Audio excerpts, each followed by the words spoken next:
Following practice ahead of the Indy 500, things weren't going too well for Alonso in practice 1 after a rear left suspension failure would force him out early on in the session after only completing 7 laps. Despite Heifeld being favourite for victory, over 30 million people have tuned in to see if Fernando Alonso can take victory and defy the odds. During practices 2 and 3, Alonso experienced no mechanical issues and was setting lap times within the top 5. However, he was some way off the pace of Nick Heidfeld. Contrary to the Formula 1 version of the McLaren Honda project, the IndyCar McLaren Honda is actually decently competitive. Honda looked to have the second best engine on the grid, behind Chevrolet and ahead of Toyota. Following practice 3, Alonso's car wasn't the problem causing the incidents this time. It was the tyre barrier at the final corner, this catching out 39 of the 40 cars and forcing out 9 cars before qualifying had even begun, leaving 31 cars to compete for the rest of the weekend. Taking a look at the top 10 for the Indy 500, be Nick Heidfeld taking pole in his Chevrolet-powered Nexacto Racing, with Timo Glock completing a Chevrolet front row for Rexall Racing. Fernando Alonso lines up 3rd for McLaren Honda. Bruno Senna is the lead of the Toyota-powered cars for Spodorica Endurance.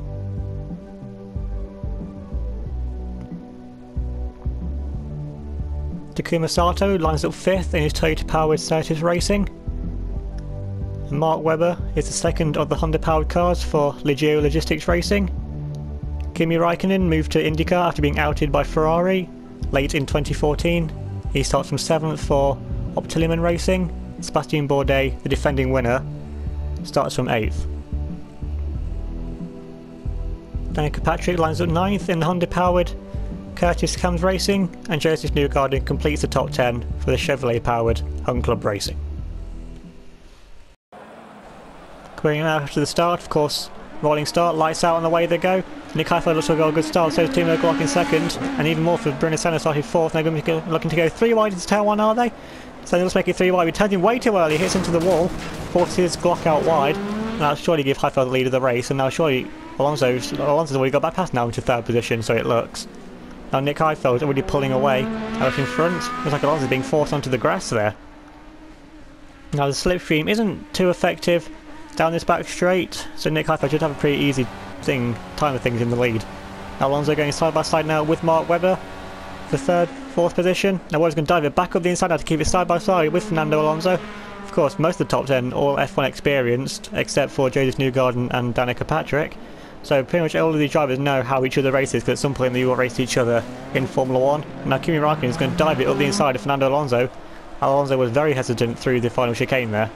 Now looks like Bourdais got past as well. Now Takuma Sato looking to the inside of it. Now Alonso's got to brake late, he wants to keep his position, but now Sato's going to dive it up the inside of Alonso and up the inside of Bourdais as well. Great opportunity to move there from Sato to move up 2 positions. Now Alonso been demoted down to 8th. We're going to get it back up the inside now of Sebastian Bourdais, of course the defending winner from last year. Didn't have the best of qualifying, as Toyota doesn't look to have the best of engines this season. Now, of course, Takuma Sato also has the Toyota power unit, and you can see how much Alonso is gaining there with his Honda power unit. Much more successful than the current state of the Formula 1 McLaren Honda. Now coming into the hairpin, Alonso defends to the inside, trying to keep Bourdais behind him. There's a bit of oversteer on exit. Alonso forces Bourdais out wide, but Bourdais managed to make the move back past. Now Alonso is demoted back down to 8th. I'm very sure that's Joseph Newgarden behind, and indeed it is. Now Alonso is demoted down to 8th after starting from 3rd, and he's going to need to put in consistent laps if he wants to get anywhere close to the front and anywhere close to Nick Heidfeld to take victory in the Indy 500. And going in the back straight, Alonso should have the straight line speed advantage over Bourdais. Now Alonso looks to the outside of Bourdais. You can see how much more straight line speed this Honda power unit has over the Toyota, and just completely clears Bourdais even before the corner. Bourdais trying to keep it back down the inside though, fair play to him. Now coming under heavy braking for the final chicane. And it's like Alonso has finally made a position stake, but he gets forced down to the grass, and Bourdais once again gets back through. And now he's Joseph Newgarden close enough to have a look. Seems to be a bit too far back coming down the straight, although Newgarden does have the Chevrolet power unit, which does look to be the best in qualifying. But how's he comparing race trim? Now Alonso all over the back of Bourdais. This first section is where Alonso's been really strong compared to most of the other competitors throughout the weekend, once his car finally worked and there wasn't any pile-ups in the final chicane. See that there's the amount of straight line speed deficit between the Toyota power units and the Honda power units, and now Alonso trying to save sights now finally and trying to re-overtake Takuma Sato, and they're trying to overtake Kimi Raikkonen, although that's quite difficult given that Kimi Raikkonen has the Chevrolet power unit. Looking through the final chicane, Alonso needs to get a good Alonso keeps getting bad exits out of this final chicane. That just allows Sato to pull away and allows Bourdais to get right back on the back of him. But in a straight line, Alonso should have it. He sets his fastest lap of the Grand Prix so far. Now coming to turn 1. Raikkonen seems to be causing a bit of a train with a few cars now. So you got Sato, then Alonso, Bourdais, and he looks to be Newgarden in the car behind as well, all getting stuck in this train of cars. Now Alonso getting a great slipstream, great run just with his superior engine power. On Takuma Sato, now going to go side by side. Looks like he's even going to pull ahead off Sato even before the corner. Sato going to try and hold it around the outside, is he? He gets forced out wide. Now Alonso closes right on now onto the back of Kimi Raikkonen. Now coming to braking, Sato's going to dive back inside. He makes contact with the wall. Surely Sato must have damage from that now. It's going to leave him under attack now from Sebastian Bourdais and Joseph Newgarden behind. And now Alonso's already pulling away from Takuma Sato. Now can try and set his sights on his ex-Ferrari teammate Kimi Raikkonen. And Bourdais looks inside of Sato. Sato just has enough to keep ahead for the time being. Now taking a look at a replay. Now the top 4 still fairly close, even though Heifeld does have slightly, just like Glock starting to hold up Senna and Mark Webber behind. Now Senna looks to get a bad exit out of the final chicane. Now Webber's going side by side. This is the 3rd position. Of course there's no podium here in IndyCar, it's only victory lane, so all you want to take is the victory. Now as I look up the inside of Bruno Senna, a bit of contact there, a bit of wheel-to-wheel contact. Now Mark Webber moves up into 3rd position, and I can try and chase down the 2 Chevrolet powered cars of Timo Glock and Nick Heifeld in the lead. Now cutting a bit further on, got Alonso now going side by side with his ex-Ferrari teammate now, Kimi Raikkonen, for 4th position. Sorry, for 5th position. Alonso makes a fairly easy move there, but now Raikkonen going to try and make a dive back with the inside coming into the final chicane like Sato did a few laps prior. Alonso defends to the middle of the track, giving Raikkonen nowhere to go. Once again he gets a bad run out of the final chicane. Now, this could give Raikkonen a look if he's got enough momentum with that Chevrolet power unit. Alonso keeping to the racing line, somehow sets his fastest lap of the Grand Prix. So again, so Alonso really getting some fast, consistent laps in now. As you see, there's quite a gap to catching Bruno Senna. Now cutting a few laps later on, it's like the lead's already caught up to the back of the lap traffic now. Senna just clears the number 90 Rexall Racing Machine, which is now holding up Fernando Alonso. Now Alonso moves to the outside, which now turns to the inside. There's to be a bit of confusion up in front between Webber and Glock. It's like Webber's actually got him into 2nd place now, ahead of Glock. Now coming down the back straight, Alonso slowly gaining on the Toyota powered Bud Eric endurance car of Bruno Senna.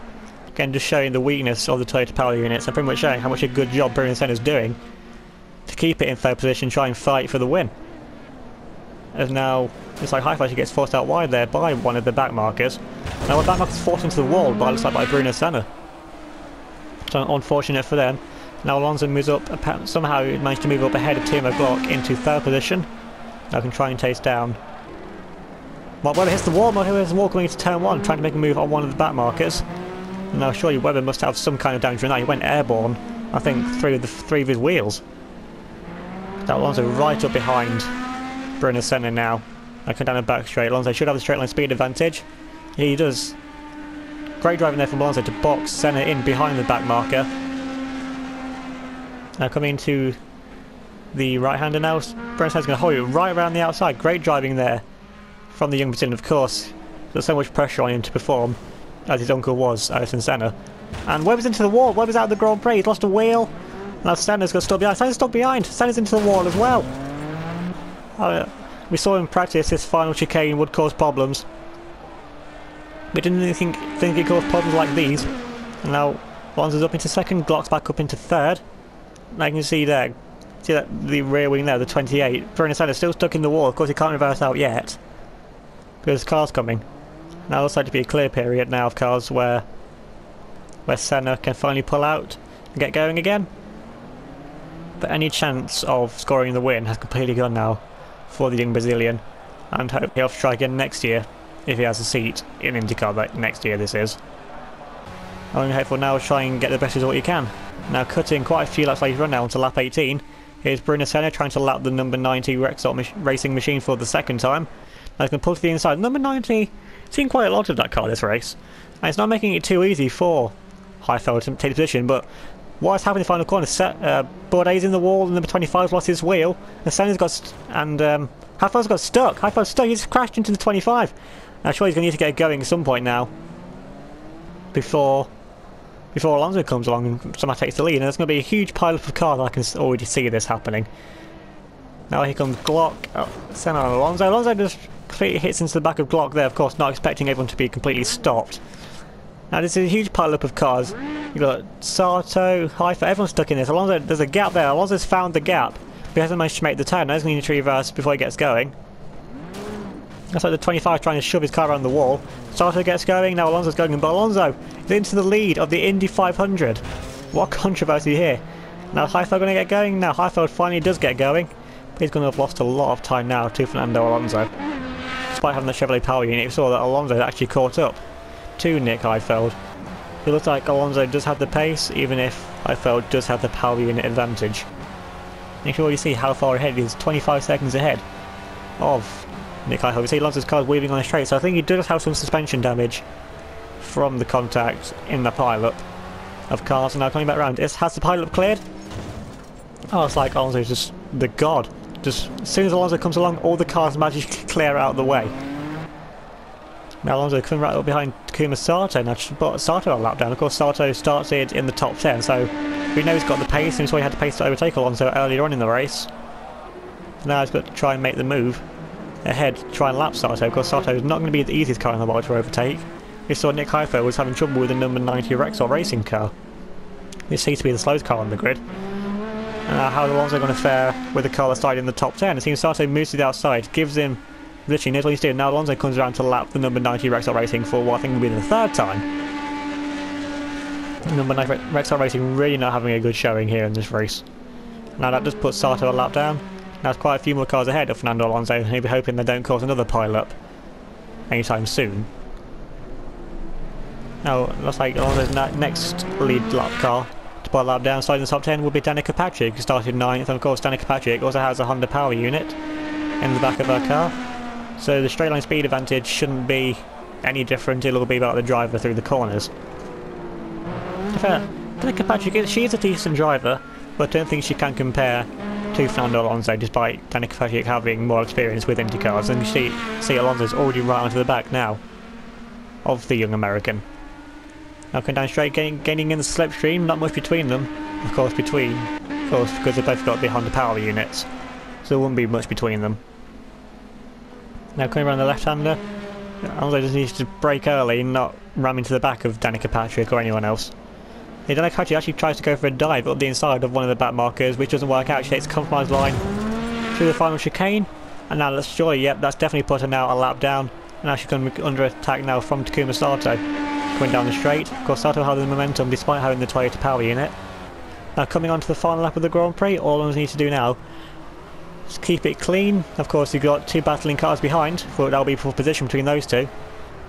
So you can't take it too slow, doesn't want to go too fast and hit into the back of one of the back markers in front.